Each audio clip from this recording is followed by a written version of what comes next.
भारतवर्ष में रहने वाला प्रत्येक नागरिक जो भारत देश व भारत में रहने वाले व्यक्तियों की भलाई चाहते हैं, आज सोचने को मजबूर हैं कि भारत में रहने वाले बहुसंख्यक समाज के त्योहारों के मनाए जाते समय कुछ मीर जाफरों द्वारा पत्थर क्यों चलाए जाते हैं।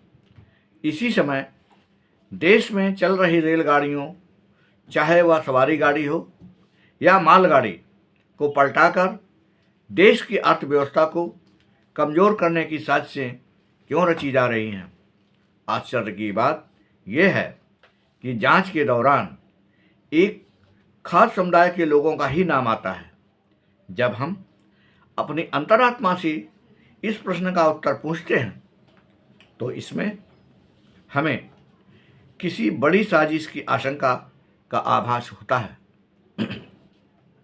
इंडी गठबंधन में शामिल किसी भी पार्टी के किसी भी प्रवक्ता या नेता द्वारा ऐसी घटनाओं की न तो निंदा की गई है और न ही किसी जांच की मांग की गई है।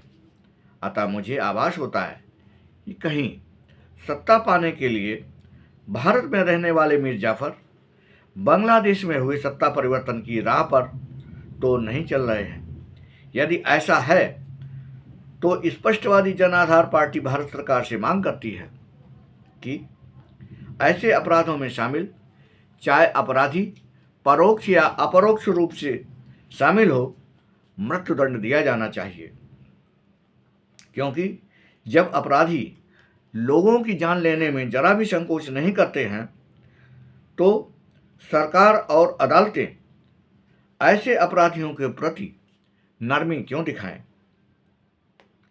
तथा भारतीय अदालतों से निवेदन है कि ऐसे अपराधियों को कानून के अनुसार अधिकतम सजा दें। साथ ही साथ यदि भारत में रहने वाले मीर जाफर बांग्लादेश की तरह भारत में ऐसी योजना बना रहे हैं तो अधिकतम बलयोग करके, जिस तरह से चीन ने तियानमेन स्क्वायर पर हुए विरोध प्रदर्शन को समाप्त किया था, हमारी सरकार भी वैसा ही करे, जिससे ऐसी सोच हमेशा के लिए समाप्त हो जाए।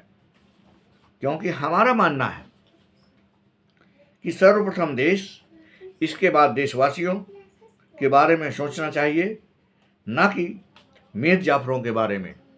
धन्यवाद, नमस्कार, जय हिंद, भारत माता की जय।